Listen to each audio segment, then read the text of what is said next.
We are marching because it turns out that our most ancient mode of transit walking is also a celebration of our First Amendment rights and a reaffirmation of our power as civil society. We march so that we can go home remembering this shared passion and let it feed our work on campaigns, elections, policies, organizations that will bring our feverish Earth the relief she needs. We march because we know, as the big banner at the 2014 New York City Climate March declared, we already have the solutions. We just need to overcome the political obstacles to leaving behind the age of fossil fuel and all the corruption and contamination it has brought, because we need to speed up this transition already underway. We march because we know that a world that responds to the emergency will be a more beautiful and prosperous one without immense energy corporations corrupting politics, one without toxic sludge from tar sands and toxic air from refineries making locals sick, one where the sun and the wind give us boundless energy, one where the future is not sacrificed to the present. We march because we believe that the difference between the best and worst case scenarios matters desperately. We march because we know that we can celebrate and worry and strategize and commit all at once. We march to be a part of hope and not of dread or indifference. We march so that we can look children in the eye and say that we're doing our best for their future. Now in 2018, where the youngest children are quite likely to be alive in 2100. We march because of what we love. Thank you. We're now going to have some speakers to talk to you. I just want to do a little advert for our own Earth Matters Refuse to Use Single Plastics cloth bag, which we are selling for $5 today. You'll have to have somebody over there, maybe me, to collect your money. Okay. This is Annie DeLevo, by the way. Annie DeLevo, our fearless leader. I never introduced myself, I'm sorry. I should have.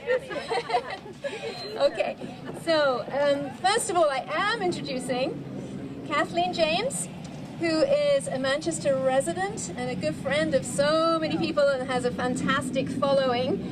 She is running for Bennington 4 state representative in November. Yeah! I'm also one of 70 candidates statewide to have signed the VPIRG Fossil-Free Pledge, meaning that I will not accept campaign donations from the oil, gas, or coal industry. I'll be honest, I'm not exactly turning these donations away, but should it happen, I take the pledge seriously, and I was proud to sign it. I want to talk today a little bit about my vision for Vermont that leads the nation in climate action. To be an effective advocate, the first step is to educate yourself. And so I've been reading the latest Manchester Town Plan, which was approved in May 2017. It is a thoughtful and strategic document created with a lot of intelligence and hard work by our local leaders. But I was dismayed to see that in a 72-page plan, climate change is mentioned only 3 times, and only in the context of responding to or preparing for natural disasters. In my opinion, this is a missed opportunity. And I say opportunity because I think too many people still see climate action as an overreaction, as a nagging voice from do-gooder tree huggers, or as an expensive impediment to economic growth and business opportunities. None of this is correct. That's right. I'll be the first to admit I'm not an economist, but there are plenty of experts around our state, around the nation, and around the world who have a clear vision, a roadmap and a framework for responding swiftly and effectively to climate change in a way that not only addresses this urgent global threat to our future, but creates an exciting and inclusive new green economy. This is not a futuristic task. We have what we need to move ahead. Across the United States and here in Vermont, the green economy can provide hundreds of thousands of skilled, good-paying, family-supporting jobs as we move to weatherize and retrofit buildings, conduct energy audits, install solar panels, plant trees, maintain and repair hybrid and electric vehicles, build mass transit infrastructure, and more. Even better, the green economy builds on Vermont's strengths. the things we already do so well by promoting organic and sustainable agriculture, specialty and value-added foods, outdoor recreation and tourism, and even nonprofits and the arts. This is what our elected leaders at the town, state, and federal level should be focusing more clearly on: a compelling, exciting, far-sighted vision to lead our country into a new green economy and a new sustainable world. Yes. Vermont can and should lead the way on this issue. And if it does, imagine the possibilities.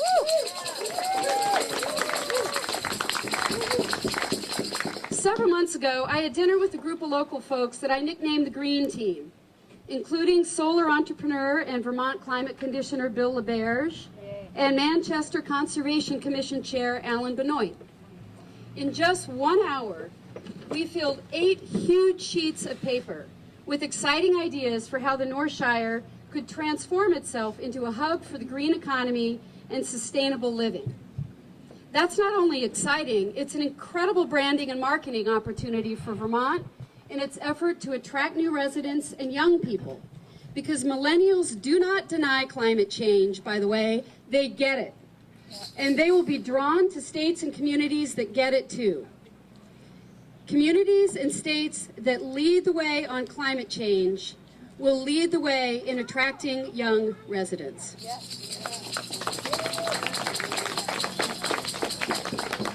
To meet the goals of the Paris Climate Accord, Vermont needs to do a few things. 1, we need to transform transportation. We need to offer incentives for the sale of operation of electric vehicles and make them affordable for working families. We need to install charging stations at schools, stores, churches, town halls, and gas stations.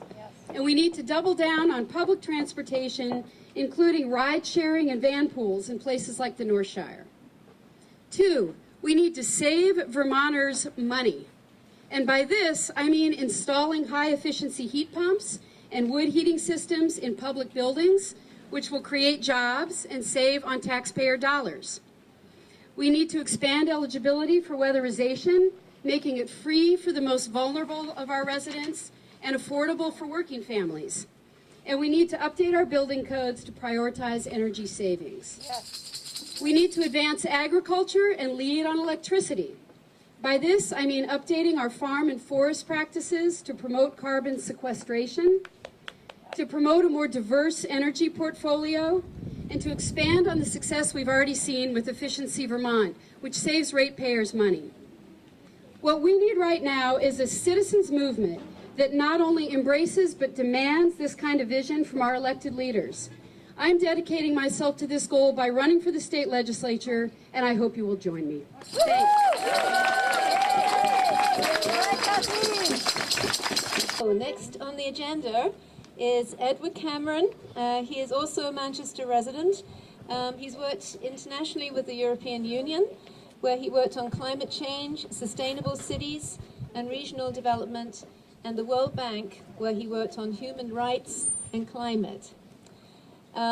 Eventually, Cameron went to work for the World Resources Institute in Washington, D.C., where he was responsible for trying to persuade policymakers in the United States and globally through the United Nations to be more ambitious on climate-related issues. And he was instrumental in the writing of the Paris Climate Agreement. Thank you. Edward Cameron. I want to start by thanking the organizers, 350 Vermont and also Earth Matters. Personally, as a foreigner, I recognize that volunteerism and activism and commitment to community are what make America great. Not great again, but great always and forever. And so I want to really celebrate the local activists in this community who give up their own time, their own energy, their own money, not only for issues like the one we're discussing today, but for many, many issues. And I also want to celebrate each and every one of you for coming out here on your Saturday afternoon. I'm standing in front of Thomas Jefferson, but one of the great inspirations of the American Revolution was a British philosopher called Thomas Paine. And he famously wrote, "Had we a place to stand, we might raise the world." And every time we come out and we take a stand on this issue, on issues related to environmental and social justice, we inspire others to do the same, and collectively we raise the world through our efforts. So congratulations and thank you to each and every one of you for doing that consistently, and particularly on this issue. I want to talk about the moment in time that we're now facing. The first part of this moment in time is that we realize now that climate change is not tomorrow's problem, it's today's problem. We see, for example, last year's Atlantic hurricane season as being the most damaging and costly on record, leading to almost $300 billion in damages along the Gulf Coast. We see the Mendocino complex fire in California, the largest fire in state history. And tragically, we see almost 3,000 fatalities in Puerto Rico. Lives lost, communities ruined, households decimated because we were not prepared, and when disaster struck, we were not willing to take the necessary action to protect these communities. Right across the globe, we're seeing extreme weather events, we're seeing changes in the distribution of water, we're seeing soil affected, we're seeing communities inundated with storm surges and sea swells, we're seeing drought in places susceptible to drought. This is an issue that affects every aspect of our lives and our human settlements, and it is a present issue that we need to deal with today. The second moment in time that we face is the lack of political leadership nationally on this particular issue. Right now in Washington, we have a president and a complicit Congress that is undermining the Clean Power Plan, which would provide us with affordable energy, clean air, and provide a stimulus to create the jobs of tomorrow. We have a president and a complicit Congress that is decimating the CAFE standards for fuel efficiency in cars. We have a president and a complicit Congress that is investing money that could be better spent on infrastructure, on poverty alleviation, on job creation, and on creating the energy system of a 21st century, and instead providing fossil fuel subsidies to retain the energy system of the 19th century. And then thirdly, and more positively, right around the country and right around the globe, we have the contours of a new climate economy emerging. We're not facing only the need to manage risk, we're also facing the opportunity to seize a new tomorrow with better jobs, with inclusive prosperity. If you look at the Paris Agreement, for example, which I was involved with, there are now close to 200 sovereign nations around the world who have committed to reducing their emissions, to building societal resilience, to creating inclusive economies. And together they will invest more than $15 trillion in new energy infrastructure over the next 15 years. Think of how that creates a stimulus to the global economy. We also see companies responding to that incentive. We see, for example, at the moment, thousands of companies around the globe, representing all manner of industries, investing in renewable energy, investing in carbon pricing, promising to end deforestation in their supply chain, committing to science-based emissions reductions targets, and yes, making decisions about where they will locate their businesses based on the availability of a clean energy economy. Those are the types of companies that are moving, for example, from the southern states of the United States to Quebec, because now they realize that access to clean energy is important for their reputation, for their operations, for their future prosperity. There is no reason in the world why this state cannot become a new carbon economy state and attract those businesses and create those jobs.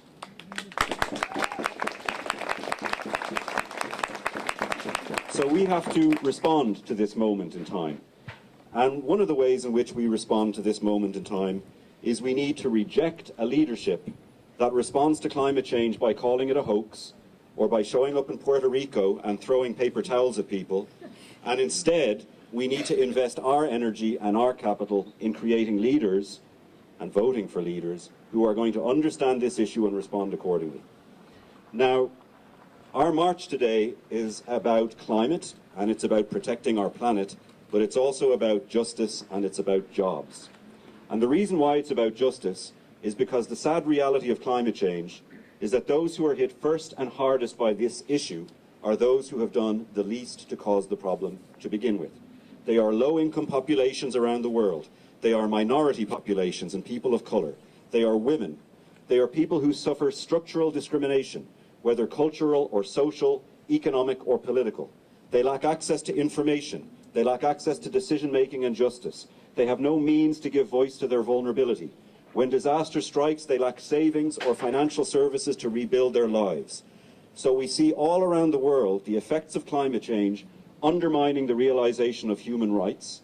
And we see that when we strengthen human rights, and when we empower these communities, and when we provide them with the political voice and resources that they need, they become agents of change. They become champions of climate justice, and we create a virtuous circle.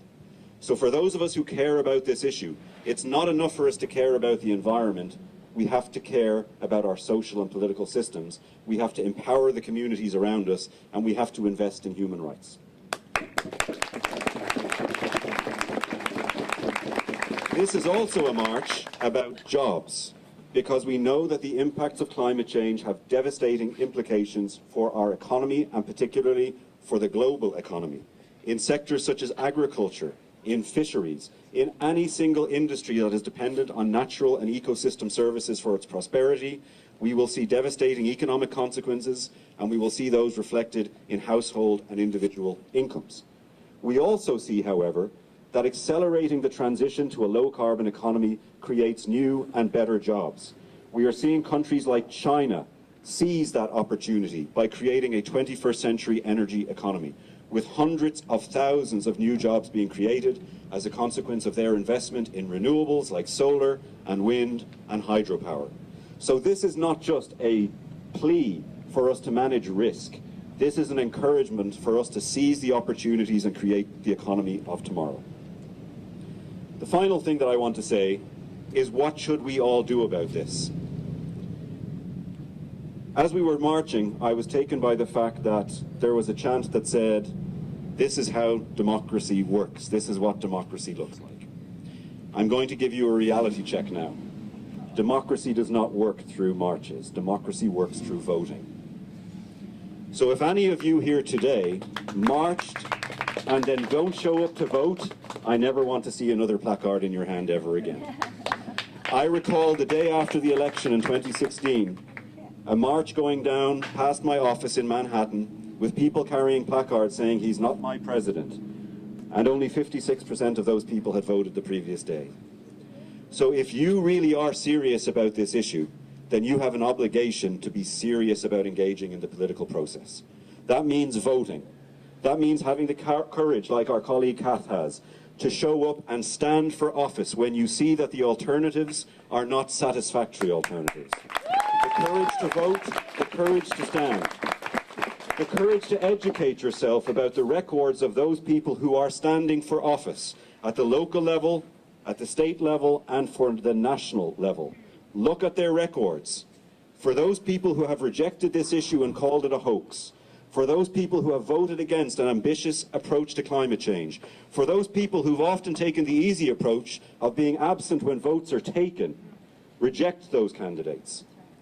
And when there are candidates standing for office who are putting this at the heart of their platform and are saying that we believe we can build an inclusive and prosperous society while protecting the planet, reward those candidates with your vote. And that's why I encourage you to reward Kathleen James with your vote.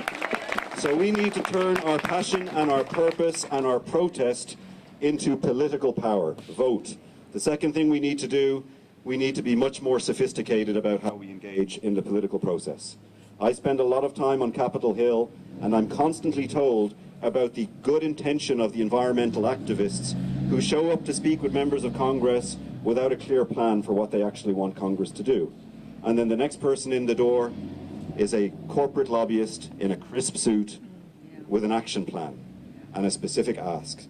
So we need to become much more sophisticated. Calling for climate action and calling for climate justice are important when we're protesting in the street, but they need to be turned into tangible policy proposals that are well thought through and that are capable of winning over people who do not agree with us. Without that, we have a call for action, but we will not have the policy prescriptions that we need to move forward.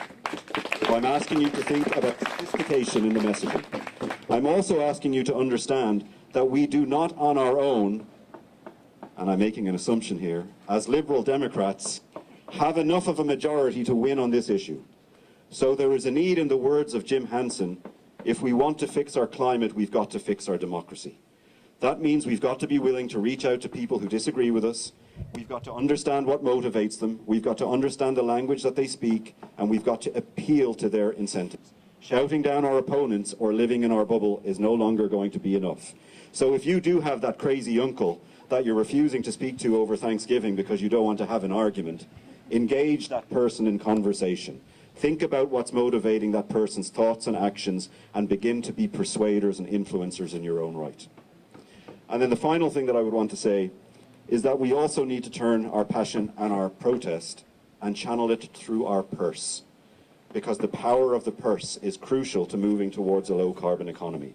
There are companies out there who are ready to make the right choices about where they source their materials from, how they construct their products, where they sell their products, what those products look like, and how they use those products at the end of their life cycles. But they need to have a signal coming from you as consumers and not just a signal coming from you as voters. So remember, whenever you go to shop, whether it's to deal with your diet or to buy a new vehicle or to think about how you're going to put energy in your homes, you have power coming to you as a consequence of being a consumer. Use that power. There are people ready to respond to the signal. I will go to San Francisco next week and participate in the summit. I can promise you that I will be taking these messages with me. I can promise you that I will be taking your passion with me. Please do not leave your passion today here at this roundabout. Please continue to be engaged. Please take this engagement and this activism through to November and beyond.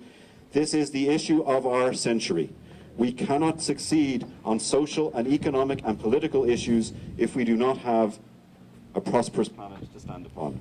So thank you for your activism, thank you for all of your energy, and thank you for taking the time to listen to me today. We have a huge obstacle to overcome at the top levels of this country, but we are grassroots, and we're going to rise up and show them, okay?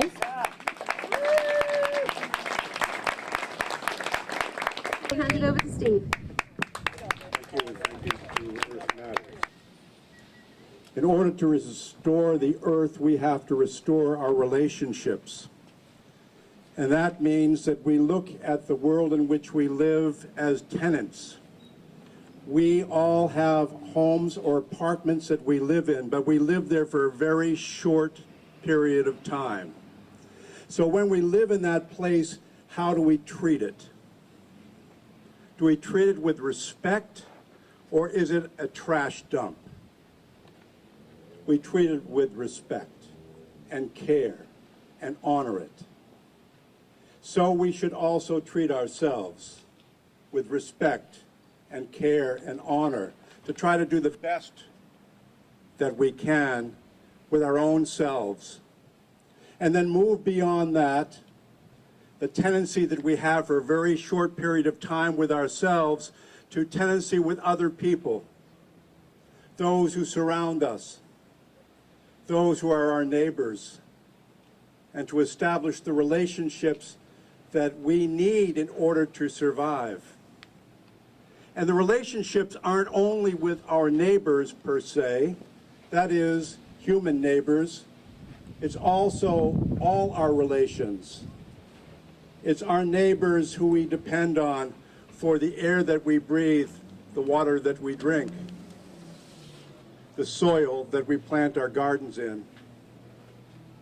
And so the relationship aspect of this, as announced in Braiding Sweetgrass, is also something that we can understand, because we know we live in relationship, and if those relationships are stronger and better, then our lives are stronger and better. That we feel a sense of connectedness because we're not independent, we're interdependent, and we need each other. So I'm urging that we live intentionally, that we think mindfully, that we meditate, that we pray, that we gather together in our smaller communities and learn from each other, and that we study, and that we learn what Mr. Cameron has learned, how to make a difference in our society and world, but first start at home with yourself, and then with your neighbors and your community. It was very telling to me, friends of ours that moved to Keene, New Hampshire after doing an extensive search for a long period of time. They moved from Florida up to Keene, New Hampshire. And what they found in Keene, New Hampshire was that the board in Keene, New Hampshire had already determined that within a decade, there are going to be a lot of people moving to Keene, New Hampshire. And did they have enough room for those people to move? Because you don't see the tsunami that's coming, but it's coming, it's right behind the horizon, and it's going to affect all of us. And today we talk about, oh, how can we get people into Vermont? What you should be thinking about is how can we prepare for the people who will be coming to Vermont, because this is going to be a place to be when the tsunami hits, and hit it will. We are not in climate change, we're in climate crisis, we're in climate catastrophe. So that's why to live intentionally, to study, to get together in small groups, and to vote is really important. Know the importance of being organic and holistic. Know that we all occupy this space together. It's our common space, and that other living creatures have a right to it too. Thank you.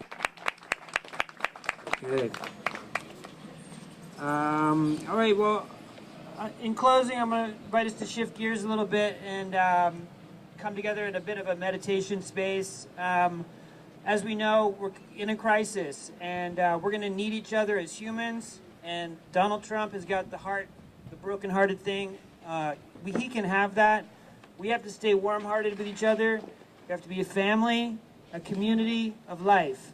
Our Native American brothers and sisters talk about all my relations. The birds being our relations, the stone people being our relations. So I'd invite you to turn your attention to the marble that we're sitting on. It used to live in the mountain up there. And send some love down into the earth. And open up a dialogue with the stone people. Maybe send some sorrow to the land that's being fracked right now for an industry that is not even profitable. I invite you to bring your attention to the river, which the Abenaki people called Ondawa. Our whole region from here down to Saratoga was called Ondawa. So I invite you to think forward 7 generations from now. The Lakota teach us that we should think that way. We should think 7 generations ahead when we decide things. And that's sort of what's contained in this song. We want to listen to the voice of our great-granddaughters. Years from now, if we're lucky, we'll have them.